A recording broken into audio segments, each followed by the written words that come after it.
যেদিন বুঝলাম আমার ভালো লাগা বা না লাগাতে কারো তেমন গুরুত্ব নেই, সেদিন জানলাম আমার ভালো লাগার খেয়াল আমাকে নিজেকেই রাখতে হবে। যেদিন বুঝলাম হাজার হাজার সফলভাবে করা কাজের কথা কেউ মনে রাখবে না যদি একটি ভুল ধরা পড়ে যায়। সেদিন হতে ভুল হলে তার পরের পরিস্থিতির জন্য নিজেকে তৈরি করে রাখা শুরু করে দিলাম। যেদিন বুঝলাম আমাকে ভালোবাসবো, যাকেই ভালোবাসবো সেও আমাকে ভালোবাসবে তার মানে নেই, সেদিন থেকে নিজের দায়িত্বের বাইরে বিপরীত দিক হতে কোনো প্রত্যাশা রাখা বন্ধ করে দিলাম।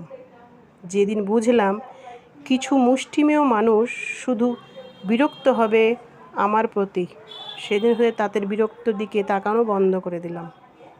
যেদিন বুঝলাম সবাই আমাকে হাজারটা পরামর্শ দিতে পারবে, কিন্তু দায়িত্ব নিয়ে সে পরামর্শ দিকে আগাতে সাহায্য করবে না, সেদিন হতে তাদের পরামর্শ শুনে সম্মতি জানিয়ে সেখান থেকেই তাদের কথা ভুলে গেলাম। যেদিন বুঝলাম আমার বিপদে, আমার কষ্টে আমার পাশে আমার পরিবার ছাড়া আর কেউই দাঁড়াবে না, সেদিন হতে বাইরের কারো কথার গুরুত্ব দেওয়া বন্ধ করে দিলাম। তেমনভাবেই তাদের কাছে নিজেকে ভালো বা মন্দ প্রমাণের দরকার বোধ করাও ছেড়ে দিলাম। আমার দায়িত্বের মধ্যে সর্বোচ্চ গুরুত্ব শুধু তাদের নিয়েই তৈরি হলো। তাদের কাছে নিজেকে ভালো বা মন্দ প্রমাণের দরকার বোধ করা ছেড়ে দিয়ে শুধু নিজের কথা ভাবতে শুরু করলাম। যেদিন বুঝলাম কারো মন্তব্য যেমন আমার সত্তাকে পরিবর্তন করতে পারে না, তেমন তাদের কটূক্তিও আমার গায়ে বাঁধে না।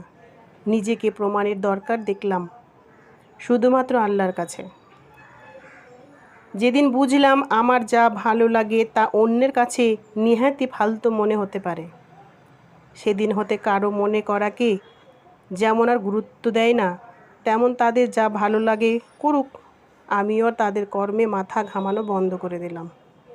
যখন বুঝলাম আমাকে যারা বোঝে না তাদের কাছে নিজেকে প্রকাশ করাটা নিহাতি সময় নষ্ট করা, পণ্ডশ্রম, তখন নিজেকে বোঝার দায়িত্ব শুধু নিজেই নিলাম। যেদিন বুঝলাম নিজে যা চাই তা নিয়ে অন্যের কাছে যত প্রত্যাশাহীন থাকা যায় তত নিজেকে ভালো রাখা যায়, সেদিন হতে নিজেকে ভালোবাসার চেষ্টা শুরু করে ফেললাম।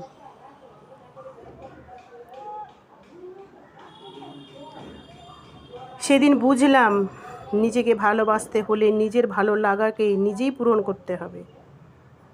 সেদিন হতে আমি নিজেই আর আমার সেরা বন্ধু হয়ে দাঁড়ালাম, সেরা সঙ্গী হয়ে দাঁড়ালাম।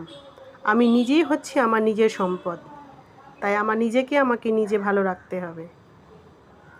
নিজেকে ভালোবাসতে হলে নিজের ভালো লাগাকে নিজেই পূরণ করতে হবে। সেদিন হতে আমি নিজেই আমার সেরা বন্ধু, সেরা সঙ্গী আর সেরা সম্পদ, যাই বলুন, নিজেকেই ভালোবাসতে হবে। আপনার ভালো লাগাকে কেউ গুরুত্ব দেবে না, আপনার খারাপ লাগাকেও কেউ গুরুত্ব দেবে না। কিছুক্ষণের জন্য আপনার সাথে পরামর্শ করবে, আবার আপনি সেখান থেকে সরে গেলে আপনার পিঠ পিছে ওই মানুষগুলোই, আপনার প্রিয় মানুষগুলোই আপনাকে নিয়ে কটূক্তি করবে, হাসাহাসি করবে, আপনাকে নিয়ে সমালোচনা করবে।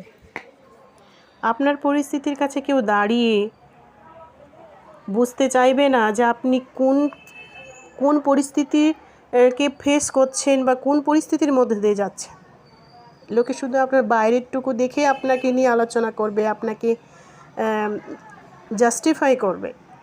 আপনার জায়গায় দাঁড়িয়ে বুঝতে চাইবে না যে আপনি কোন পরিস্থিতির মধ্যে দিয়ে যাচ্ছেন বা আপনি কোন পরিস্থিতিকে ফেস করছেন।